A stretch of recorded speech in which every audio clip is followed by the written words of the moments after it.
All right, guys, welcome to Beard of Darkness Book Reviews. I have a guest today. He's all the way in Germany. I think that's so cool. Mr. Ryan F. Holz, how are you today? Am I saying your name right? Yeah, this you named it totally right. Thank you. Yeah, I'm pretty happy to be here, and I'm sorry for my voice because the weather in Germany is not the same as I think at the east coast of the US. But I Yeah. try to fix it with some drugs here, so I think it would work. What's your weather like right now? It's windy, it's cold, it's rainy. Oh, yeah, Yeah, just a little bit of everything to make you just as sick as you could possibly be. I totally get it. absolutely. And I'm in a region of Germany where but you can say it's a Scotland of Germany. So we have the worst weather you can get. Oh, yeah. So right now in the US, we're starting to get into winter. It is definitely cold, not super cold, probably compared to Germany. I Yeah. think it's like 45 right now where I am in Ohio. Okay. I have to let me guess. It's for 45 in Fahrenheit is about Yeah, Fahrenheit. yeah, it's about 15, I think, in Celsius. We're about 9 below 10 degrees. So I think it's something about 20 or so. Yeah, yeah. So Yeah, that's cold. yeah, it's pretty cold. But So I'm so usually, excited that we're here because, man, I unfortunately it's my fault. I kept getting sick and a couple things come up, and he's finally getting the time because he really deserves to be here. He's been just such a patient and kind person. thank you. Yeah, and I'm just glad he's here to talk about his book. So let everybody know the name of your book and give us kind of the premise. What's it about? A little bit of an overview. Sure. Yeah, it's Eyes and Prey. You can see here in the background in some kind. I've published it. It's my debut novel. I've published it as an independent published work in summer of 2021, and I've published a US version at the hardcover too, and some months ago, due to some reasons, and yeah, it's I call it myself a mystery science thriller in a way with some really dark and gory effects, and it's taking place in Greenland. That's the reason why I call it Ice and Prey, and has to do with a very strange carcass that was found close to the capital of Greenland. The capital is called Nuuk, and it's a very yeah, weird, creepy thing looking like a mummy with a lot of bones and organs left, about 3 meters long and completely covered with strange dark black scales, and it doesn't seem to fit in any way to the animals that are usually living on the island of Greenland. So the zoologists who are finding this carcass think of it to be something prehistorical, and that is where my protagonist, a German paleontologist called Susanne Hoffmann, is coming into place. She's invited to join the task force to find out what this animal is, where it comes from, and why this carcass is, and yeah, already has remained as a mummy, as it seems to be something prehistorical. And that's how the science story in it begins and what's all about. And yeah, what the scientists don't know while they are doing investigations on this strange carcass, there are accidents happening, accidents with hunters caused by some strange things, and they all are going to die very brutally, slaughtered away. And yeah, you will find out quickly that both things had something to do with each other. That's really fascinating. Could you, real quick, because I'd love to hear it. So we have ice and prey in English. How do we say that in German? Eis und Beute. That's what you see after. Yeah, here. Ice and Beutel. Eis and Beute, genau. So Beute. Eis is ice, but we write it a little bit different, and it's just und prey is Beute. So it's something completely different. Yeah. I love that. And I think that it does. It sounds creepy in a good way, like in Yeah. the best of ways. German sounds every time sounds creepy. Oh no, I mean I think he just means that the premise of your book. Okay. It sounds beautiful in German. No, the premise sounds creepy. You find this. Greenland, by the way, is such a Yes. beautiful continent, and yeah, lots of ice. So, what was your? I know you said that you hate this question, but I'm still going to ask it. What was your inspiration? You know, we have as interviewers, we have to ask about Of inspiration. So, course. Yeah. what was that for this book? Yeah, I can't really say or to tell this bit or that was what the final inspiration for it. Um, in a way, I'm doing my writings more through pampering than through plotting. So I have a lot of scenes in my head, and sometimes I put them together and think, hey, that could work to become a book.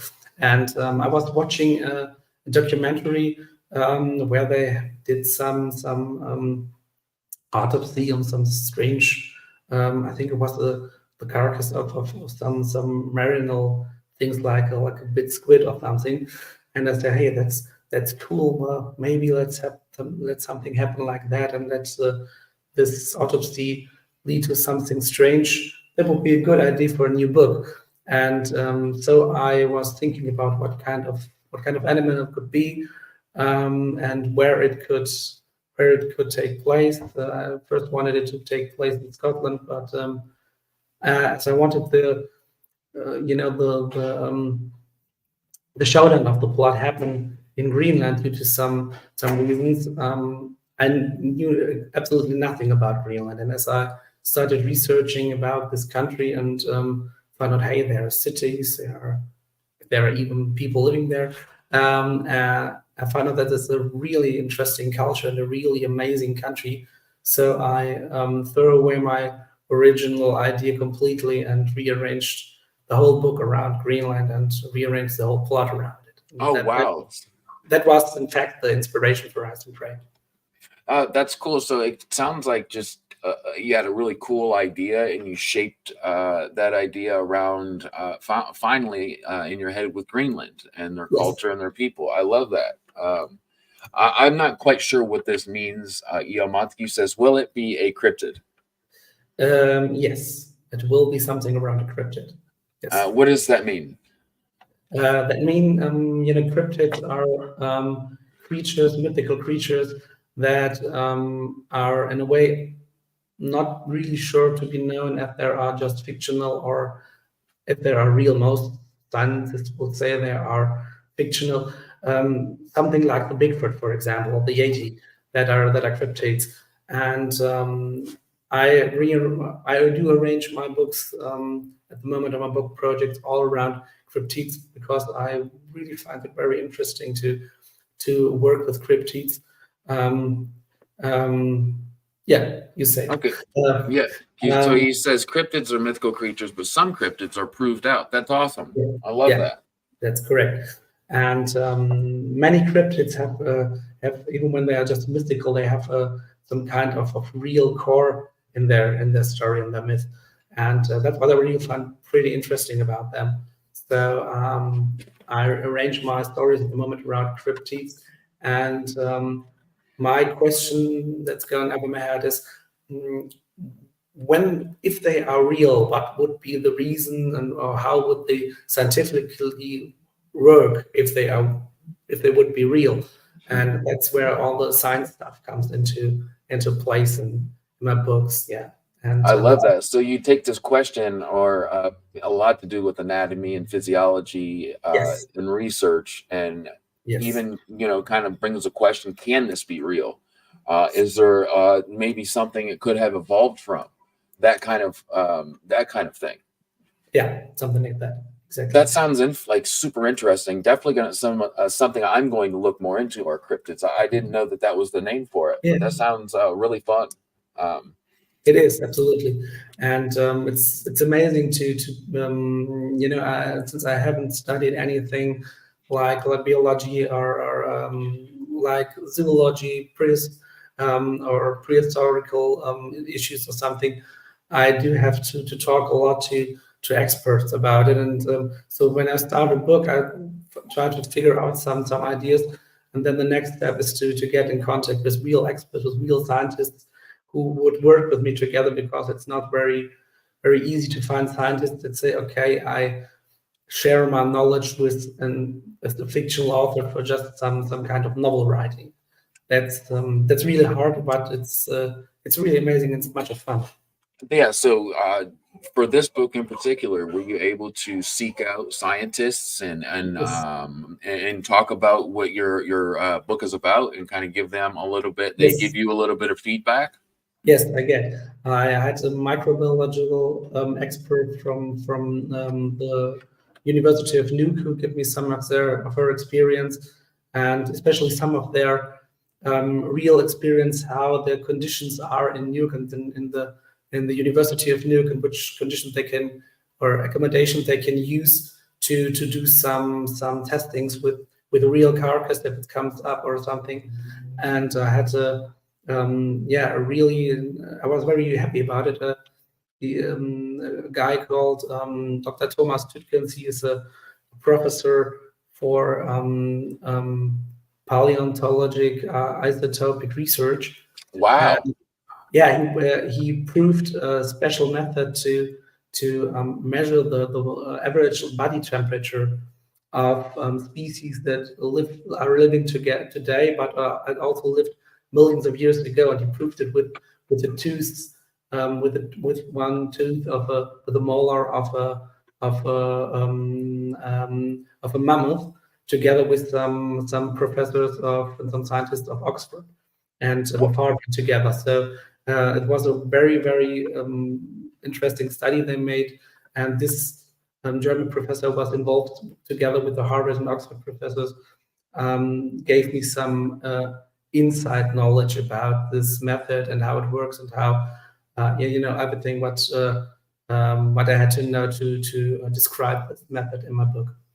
I So love it was, that. Matt Jones says hello. Thank you for stopping in, brother. He's one of my favorite authors. He writes absolutely fantastic stuff. The yeah, one that okay. I've read is The Shepherd. It's a short story. It's wonderful. I'm Yeah, not good in short Montague's stories, so that's good. yeah, Montague says there's a decent movie about a mammoth carcass discovered in Greenland that released a parasite that took over bodies. It was creepy as hell. That sounds Yeah. familiar. Yeah, Um, but what's interesting about it and funny is my next book I'm writing at the moment will be about parasite, but it's not in Greenland. Oh, that's really cool. Bards and Books says I appreciate that level of commitment so much. Quite impressive. I agree that Thank you. it takes a lot of time to get professionals and Yeah, it really feedback does. from those professionals, and just even seek them out and get them to speak with you, because I'm sure that they are busy. Yeah, that's Uh, really hard, and you have sometimes you have to wait a long time to get your answers when you get through with your questions to them. Yeah, sure. for one What? question, I had to wait about half a year until I get my answer. And I was writing in this 6 months, and then I got my answer and said, "Fuck, it doesn't work with the story I wrote so far." So I had to rearrange my writings from the last 6 months a bit. But I So had to you do. make sure when you write a question out that that bad boy is specific and really to the point in which you want the feedback for. Because Yeah, if it takes yeah, so long to get back to you, it's got to be one hell of a question. yeah. It's really hard. And that's for my current book. Will I wanted to publish it in autumn, but there's so much research needed for it.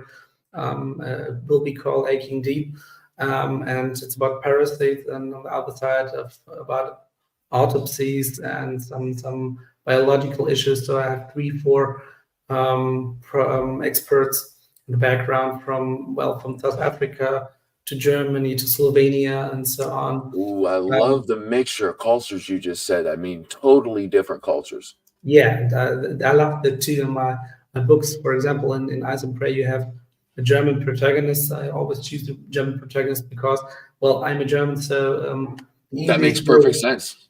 yeah, the easiest way to make the feeling of my protagonist realistic is to make it from the point of view I have from my culture.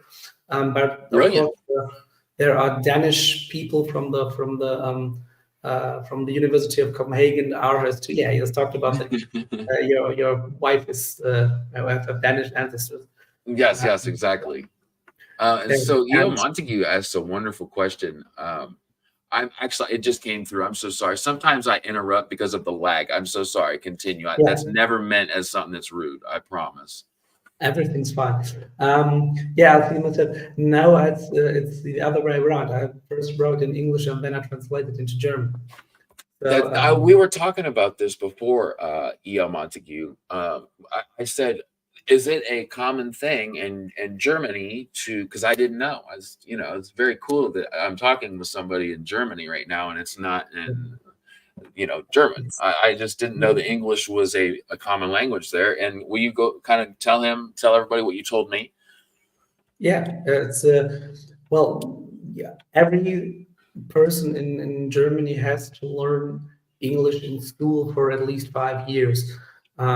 So usually we'll have at least 6 or 7 years in school to learn English at whatever level you will reach. And so most German people are able to understand basics in English too, and are able to read something or listen to something. I think one thing that makes a huge difference for us Germans to other Europeans, because most Europeans are learning English, is that we are going to dub all of our media we get in English language, like Hollywood blockbusters or something. Most not English countries like the Netherlands or Denmark are just doing subtitles under them, and we dub all of this. So I think no German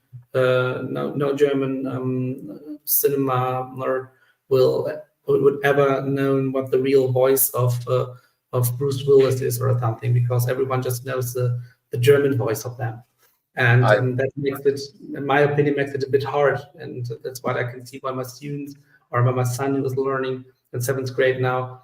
That it's a bit hard for many Germans to understand, yeah, spoken English, because you just read it and you don't hear it when someone is speaking it fluently, because of course in school it's spoken very slowly, and then when you hear it in the usual common way, I think it's the same in German. If someone learns German in the US or in the UK or wherever as an English native speaker, in school it will be very slow, and when you hear a native speak in German, you won't understand anything.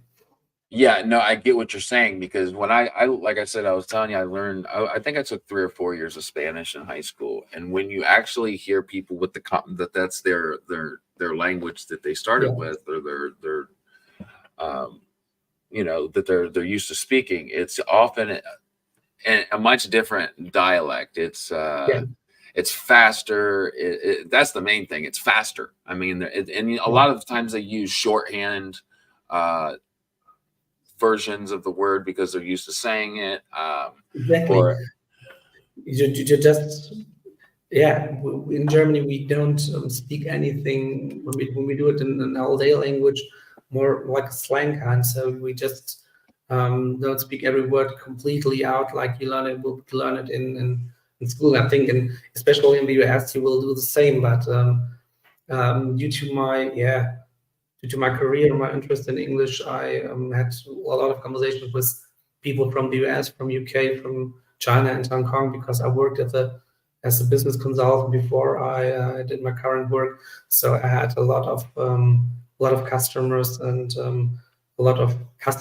my customers who were from English-speaking countries, or and did conversations with them for trading issues in English. So I had the opportunity of it to, yeah, improve my English. you was gonna say you are 100% fluent. Thank You you. sound, yeah, absolutely. It sounds great. I've never said, oh, what is he saying? It's perfect. So you've done such a wonderful job. Thank Um, you. yeah, of course. What is your target? I think I know this by now, but just to kind of reiterate, uh, your target audience as far as age and genre goes. Yeah.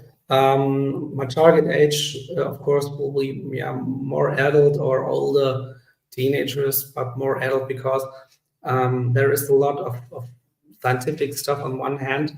So I think it would be hard to understand if you are a younger age, when you have some real scientific issues completed to it. And what I really like myself is scientific stuff combined with really hardcore and brutal scenes. So that thrills out the soul of your body, I think. So I have some really brutal death scenes in my book too, and I don't think that they are really fitting for younger audience. That makes perfect sense. Yes. And as far as the genre goes, what would you classify that your book in? It's well, it's hard to tell. As I said, I classified myself as a mystery science thriller. So it's a thriller in some way, kind of close to a techno thriller or something. And of course, there's some kind of mystery due to the cryptid, but there are still some horror parts of it, or some adventure parts. Maybe you can compare it best to books, to some kind of high concept books like Stuart Thornton or Michael Crichton, which are two authors who are really influenced my writing a lot. I love that. That when you said Michael Crichton, that is exactly who I had. Him and another guy that I'll ask you if you've read, James Rollins. Have you Yeah. read James? Okay, so you're familiar with him. He's one of my, if not my favorite, right? And it's funny because, well, he does his fair share of fantasy. He does, especially when he wrote under James Clemens. But he does like the science mystery thriller genre, and he does it so well. So I'm really looking forward to your book. It's going to be so fun. Yeah, thank you. So, of course, is this the first book that you've written? Do you have any prior to this? Was there some stepping stones? Yes and no. In fact, I started writing when I was just about 7 years old. So I just started writing when I learned to write at all. We had a small teddy bear in school where we were told stories about to learn writings. It was called Umi, just in Germany, just on German, that three letters, U, M, and I. So Umi called together. And this Umi had several things he made all the day, not really spectacular things like children in the age of 6 or 7 would do. But that was not enough for me. I wanted some more stories of this Umi, so I decided, okay, if there are not enough of them in my school book, I took a notebook from my grandparents and a biro, and started. Bruce Bullet sounds completely awesome as German. I was gonna say that's really a cool take. Like it was such a random thing, but I said that's actually a really funny thing to think about, or it probably sounds and looks wonderful. The funny fact about it is that the guy who dubs Bruce Willis in Germany, or in German at all, also had done a very common or publicly known commercial for radio commercial for a supermarket chain which had gone insolvency, and so most people always in Germany make jokes about Bruce Willis, who is buying in an insolvent supermarket at the moment. Oh, that's great. It's funny that you got like that. You know that's the same dubber narrator. It's a dubber and a speaker in a way. And I've been to a theme park in Germany, in Cologne. It's close to Cologne. It's called Phantasialand, and there is one of Germany's most spectacular roller coasters called the Charon. And in the waiting area of this roller coaster, there had been the security issues explained through the speakers, and they borrowed the speaker, the dubber of Bruce Willis to do this. So you heard the voice of Bruce Willis who introduced you: sit in place and close everything, take everything out of your pocket and enjoy your ride. So that was really cool when you think. But I think I lost the thread. Yeah. I Oh man. lost track a bit. Sorry. Mm, Where have I, there's no such thing as losing track on an yeah, interview. There's just it's you can talk about. That's the wonderful thing about the internet. We're yeah, just wow, talking, and it's yeah, just we get along in so many different ways, and you just find yourself and sometimes I'm just like, how did we get down this road? But it doesn't matter because it's fun. yeah. That's Um, true. it Um, is. I think I was talking about my writing, my Yes, as yes, far as your first book written. Yep. yeah, exactly. So yeah, I did some short stories myself, and when I wasn't able to, when I was 7 years old, when I wasn't able to write a word that I wanted to write, I just drew a picture of it somewhere in between the sentence, and yeah, so I wrote a lot of short stories about the teddy bear, and this was in fact my first book in some way. Later, when I was a teenager, I tried a lot of different genres, most of science fiction stuff, science fiction stuff or something, and yeah, some fantasies, a bit of horror and a bit of crime, and yeah. And then when I grew up and started to work and studied and had to write a lot due to my studying, I I was writing, but not really some fictional stuff. So I paused writing for a couple of years until my children came up and grew older. And you're a father yourself. I of course invented some lullabies for my children and Oh, told I them, love that. yeah, and I decided to write them down in a book. That was a book I wrote in German with my real name. So Rian F is just a pen name. It's an anagram of my real name due to the fact that my German real name is hard to pronounce for English speakers. So I rearranged it that it sounds English, but it's also connected to my real German name. So it's the same letters just rearranged in another way. And I love that. thank you. That's the kind of gold that I go after with these interviews. I often, I'm never, I wear my emotions on my sleeve, guys. Yeah, If I find something that I really love, I just come out and say it, and I'll probably interrupt somebody at some time when I hear it, and I'm sorry for that. But the lullabies to your kids, right? You know, I want to be a writer, and I'm writing one of my first story now. yeah, Um, and just it's not an easy thing, and I no, never really thought about doing a lullaby for my kid. Or what did is that what you said? I called it a lullaby. yeah, it was kind of some short lullabies, really. So about 4 or 5 minutes for reading them. I drew a small picture for every one of it and collected 4 or 3 stories to a book of about 70, 80 pages and published it through PDP as what, or for that time it was in 2016. It wasn't PDP. It was Amazon's what was it called?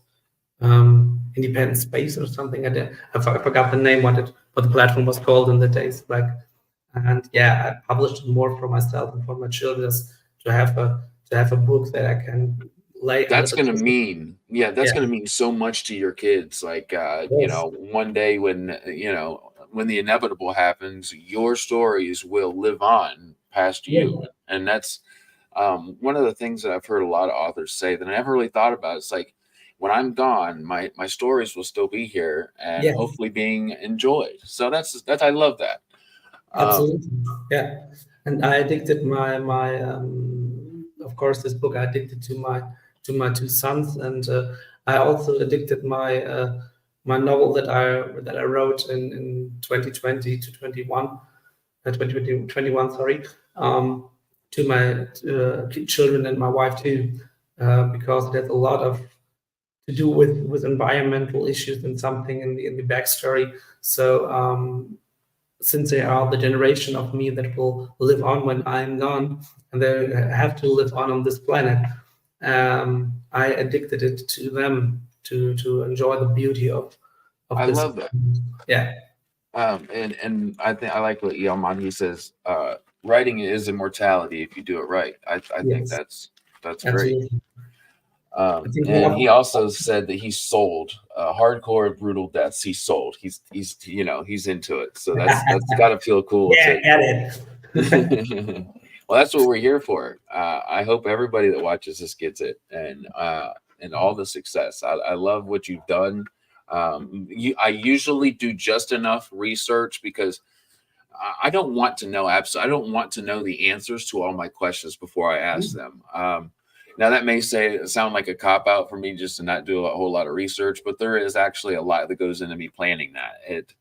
Yeah, If I know absolutely every question or the answer to every question, I'm not looking forward to it as much. I'm not learning as much. I'm here to learn. yeah, And, I like and that.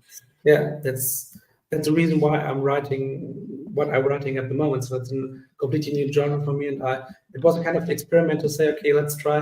I read a lot of English books because most of German translations of English books are not very, yeah, that don't get me as much as the original one. So I decided, okay, let's read some kind like Michael Crichton, like Stuart Jordan, like Dan Brown, or even some other stuff like Mike Hayes, or yeah, even B.A. Swan. I've read the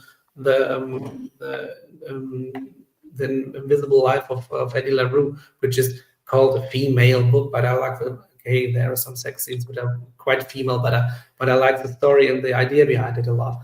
So because yeah, it's high concept and just fictional, and there's some stuff you won't find in German literature because Germans are still related to, in a way, to the real things. Maybe that's the reason why I did so much research about scientific stuff. But that's a lot about English or English literature that you have so much. So that's such a wide range of genres and it's a all. sea. It's a sea of genres. Like Yes.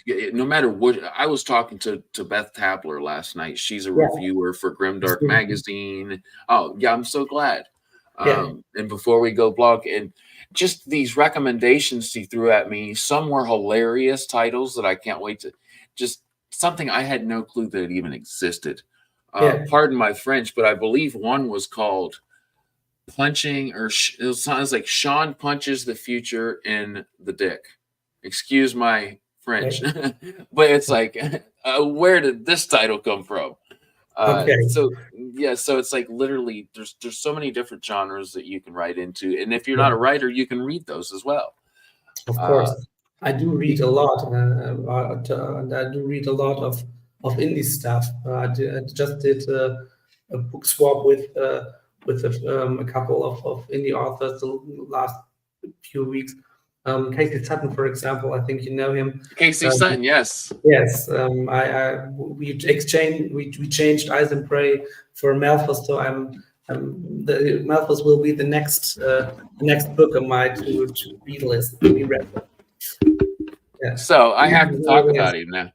Yeah. Yeah, so he lives like an hour from me, and he Ah, personally drove this to my house and met my family and everything. that's cool. It's Yeah, like that's dedication.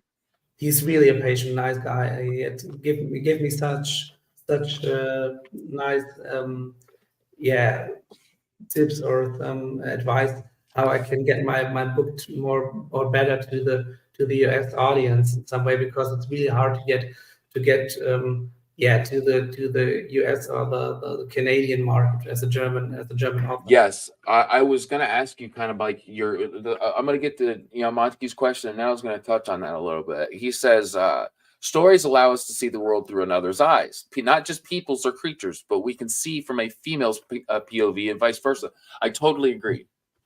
Absolutely, and that was one of the reasons why I decided to let the protagonist of my debut novel be a female. So yes, she's German, but she's a German female, and she is from her characteristics, is completely different of what I am. So I find it absolutely fascinating to have the opportunity, and that is what you have as an And you're author. studying it. Yeah, you're studying that point of view too. I mean, if you're a writer, Exactly. you have to kind of know a female's point of view on things because let's just face it, they're very much different in a lot of different areas than a man's. Absolutely, and she is an atheist. I'm a teacher for Catholic religious education, so I've studied Catholic religious education myself. So I'm a really strong believer. So I find it fascinating to think about the point of view of an atheist and a female atheist in this way. She is has a strong, very straight career. Became one as a scientist, she became one of the most well-known paleontologists in entire Europe in the mid of our 30s. And well, I just started doing my master's degree in blended learning next to my job. Wow. Because I had to as a teacher. I get into the teacher's job not straight, so I had to study a master's degree in education while I was already working.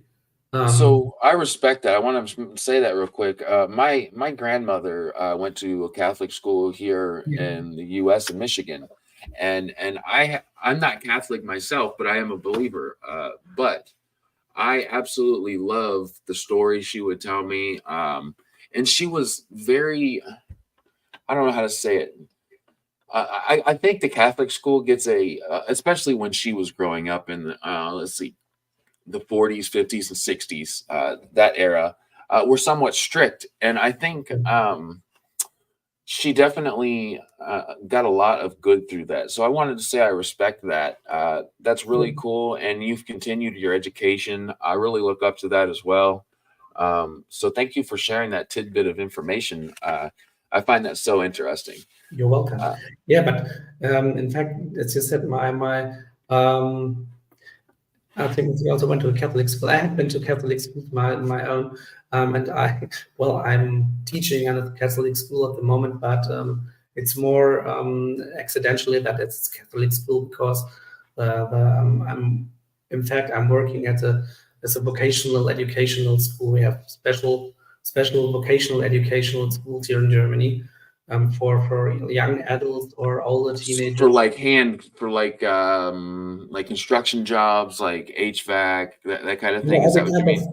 Every kind of, when you are getting into a job in Germany, most of them are regulated by laws, and we have something called dual vocational training. So when you're learning a regular job in Germany, you are going. You have a contract with the firm who you are learning, you are the apprentice at, and you also have to go to school for 2 days during your vocational education, where you'll learn something about your job. Don't matter if it's a craftsman or a salesman or whatever. And you also have some kind of don't know how to translate it in English at the moment. There is, I get what you're saying. It's a secondary school. In German, we call it allgemeinbildende Fächer. So that are topics that are not specifically close to your job.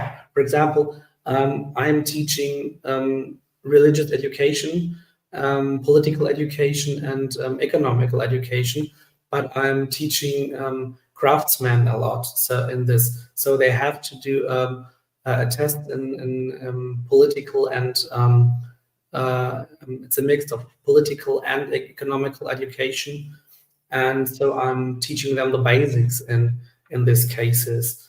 That's what I'm doing, and I'm doing in a special school for people that are disabled. That is something really special, and that's amazing.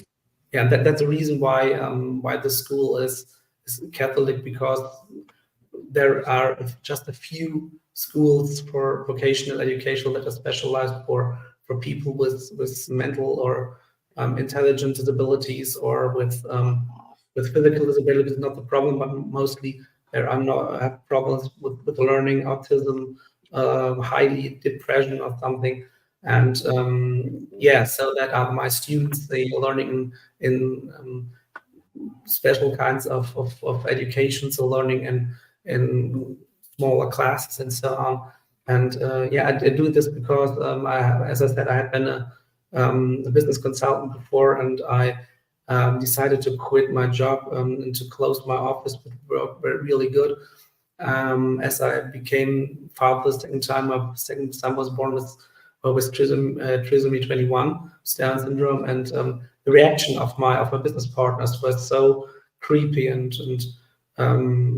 so dark, because business consulting is such a competitive area. Everyone wants to be better at the other ones, and disability was not common in this community, and so Wow. I felt so hard Yeah, about the reactions of my business partners that I decided to take 1 year. I earned good in this year, so I could afford to take one year of time off for myself to rearrange, and more accidentally I got into the teacher's job through this. Yeah. I love your story. Not every story is 100% positive throughout the whole thing, but what you did was take something you weren't comfortable with, and not only that, I wanted to say this also. We hear a lot about, and we preach a lot about, as people with who may not have those roadblocks or difficulties with a disability, and we say, okay, of course, I want things to be more accessible, books, learning, Yes. experiences, jobs, but we don't often say, "Hey, I want to learn how to make that accessible," Yes. or "I want to teach those individuals with certain issues or disabilities." You're doing that, so man, lots of respect. That's really cool. Thank Uh, you. yeah, 100%. I think you're doing some of the finest work that you can do as a human. Yeah, thank you. I'm really feel appreciated by that to do this job, and to combine it with writing in this way. So also it's a gruesome entertaining story. I always try to that's the reason why I combining so many different cultures in my stories to teach in a way people something about what's so fascinating on learning, and what is so fascinating about learning about other cultures, and respect each other, no matter which gender you are, which sexuality you are, which country you are from. Um, Me myself and some of my friends, especially my age. I'm in my late 30s right now, going to path to the 40s next year. My wife is already 40, and in my in my generation, a lot of Germans have been made very bad experience in other countries, because we had been pointed to be still be Nazis or something, although we are the generations two generations after the ending of the Second World War, and that is one thing I also pointed out in my book, because that's some of the experience German, or my generation especially, are already made when we are telling that we are Germans in a foreign country. So, and we are not Nazis at And today's I want Germans. to. When I first learned that you were in Germany, let me just say, there's not a single ounce of me that said, "Oh, this guy must be an." I mean, I can't. That's such an ignorant thing. Come on, people. We need to be better. Yeah, In my head, that's I'm like, oh correct. my god, I can't wait to learn about his culture and what's Yeah, different and what's the same. Not some ignorant stuff like that. Come on, people. yeah. Yeah, if there's somebody touting that, just it's false. And it's not only that. It's just not human. It's not human like. It's what's the word? Totally not. It's inhuman in some one way. It's unsocial, and that's why I wanted to put in some scene in one scene in my book. This uh, I just wanted to make out the experience that my protagonists make, and she has this feeling on it when a Greenlandic scientist starts to talk about Greenland in the era of Nazi and then were during the Nazis ruled in Europe and overran Denmark, about some issues of the Greenlandic history. She is blocked by it, but she thinks, okay, he's seeing me as a Nazi, and then she discovers there's this Greenlandic scientist just wanted to tell her something about the history, and even is friended to some German study friends and is able to speak a bit of German. So she is about to completely be confused and rethink her experience in this way. And that is what I wanted to transport through my stories too, although it's just entertainment and just is something that will thrill people with brutality or anything. I love it, but I also think it's important to transport things like this. Yeah, it's not, yeah, because you're taking something you're passionate about in both ways. First, you're teaching you're Yeah, entertaining somebody, but you're also giving an experience based on, it sounds like, a personal experience, or yeah, that wait, you've seen, and you're giving the truth about it and teaching something through your book. I think that there's no more of an ambitious way or inspired way to do something. That's great. And Ian Montke says, I think it's fair that it's a German experience to carry these feelings, which is eye opening because I don't hear that point of view ever. This is the first time. So that's great. The fact is, it's generations past. Just say how bad it was, not how bad. Yeah, I get it. I totally agree. yeah, It's not something that we get to hear. It's a German perspective of that. yes, We hear the ignorance here as well, about certain things, certain cultures, and it always comes back to one thing. It's like, all that stuff aside, and we're all humans, and that's definitely not the first, second, third, fourth, or fifth thing I look for in somebody, their sexuality or uh anything. exactly. Not, it's just, as a human, do you respect me? Because I'll respect you, absolutely. If Of we have a course, mutual respect, that's where it's at. yeah. Let's throw everything else out. And that's another fact why I decided to write in English, because I can, if I would have written my book in German, we won't be speaking about it at the moment. So I won't have the opportunity to use the modern technology of the internet or something to get in contact with people like you from a completely other country, completely other Yeah, culture, and talk about stuff like this, or have the audience be in contact with this, or I'm friended with so many other indie authors, like through mostly through Instagram or some other social platforms, like for example Casey Sutton, like Monica Pavlovic, a really nice person from Ljubljana in Slovenia, who helps me with my second book, this will be playing in Slovenia. She it gives me was some Monica. What was her last name? Monica Pavlovic. Yeah, she did Awesome. she did an awesome book called the In Dark Beast's Embrace. It's some kind of young adult dark fantasy. Unfortunately, at the moment, it's just published in Slovenian, but I was able to be one of the first beta readers of the English translation. So I'm really happy about it. I'm also connected to a really talented indie author from. You guy. Yeah, another person from Venezuela who is writing in English too, and yeah, some more an Australian guy who is at the moment doing something fabulous. He is publishing a short book every single day at the moment, as long as he has reached 10,000 sold copies. So that's a really interesting. Yeah, His name is Mason Schneider. So if you're looking for him and would support him, it goes to the audience and to you, of course.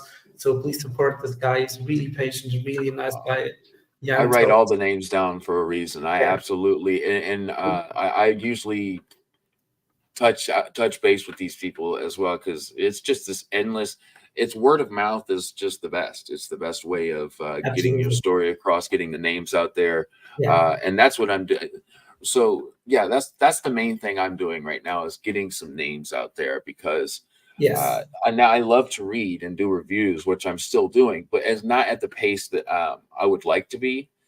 Just, Of I have a course. lot of kids right now, and I can do the interview thing, which um, doesn't require near as much time. So, like I said, I'm still doing reviews and putting those out as I do them. It's just not at the pace in which I would like to be. So I love to do the interviews too. it's something that's so fun. I love talking to people, and I've loved our conversation so far, and uh, it's just been Absolutely. really eye opening. Yeah. Um, And that so thing, I think that's the opportunity when you are acting in English, you are more because English, you can tell what you want. English is the most common known and spoken language of the entire planet. So you can communicate with so many people about so many things, and especially as a writer, you can be in so much interesting conversations with other people who are interested in books and writing and telling stories, and of course in other cultures and countries too. That's just amazing, and that's the reason why I'm doing this and why I've decided. I'm quite happy to say, okay, let's do this experiment. Although most people in um, most yeah, people in Germany are um, quite irritated by a German writing in English instead of German, oh, because yeah, we are so proud of our German authors like Goethe or Schiller or something, that it's completely uncommon to write in English instead of German here in Germany. But so people, real quick, what he's saying, and I wanted him to cover this. I'm so glad he did. He writes in English, like he doesn't start in German. He writes yeah, in English and then translates that into German. yes, Like yes, that's such a unique thing. It has to be and just a unique thing. yeah, and I really must confess that I really have to rework my German. I did my German translation myself, and I really have to do it once more because it's really hard to translate yourself into You a did the native. translate. Yes, I translated Wow. myself into German, but I must really say it's hard to transport your and to transport your own words into your mother tongue from English, because both languages work in such a different way, and you can Oh just yeah. translate it literally in some way. So I really have to do it again after I have finished writing Aching Deep, my second novel, because there are so many things floating around in my head about my current work that I have no space free to rethink my translation form of my debut book. So the English version is much better, I think. I like what Yale Montague says because I totally agree. Oh, this was written in English first. That's Yes. wild. That's I totally agree. It's so cool. What he's saying is that he wrote two books. That's yeah, because that Yeah. translation, like I can't imagine how hard that would be because it would It's be like writing a another second book. story. Yeah, yeah, completely. You have to Mhm. rearrange so many things, and that yeah, it's really hard. So after I translated my own book, I really my respect for translators grown so much, because it's really hard to translate, even if you have written the original story and translate it into your mother tongue. It was really hard for me to do so, and I'm not completely happy with the result of it. So I will do it again. Oh no, that's a great little bit of info because I'm sure just like anything, like writing itself, translating is a whole nother ball game. Like Yeah. it's not like okay, this word means this. There's sentence structure, there's conjugations, there's past tense, like oh my goodness, there's so much different. If you've ever studied a language, they all have their own rules. Um, Yes. so very cool. What are you currently reading right now? At the moment, I am reading the last few pages of an indie thriller called "Couple on Holiday," written by Michaela Davis. It's a psychological thriller. I'll read all after this, and after I finish this, I will start reading Malthus Necromancer Unchained. And after That's this, I fun. got yeah, I'm totally looking forward to it. And after that, I will start to read the Blood series by Toby Elliott. So there's in UK, an author from the UK, and we did a book swap too. So I'm really happy to have these two books to be read pile at the moment. And yeah, That's really um, cool that you guys like as authors switch books. yes, yes, we do a lot, and I really love that.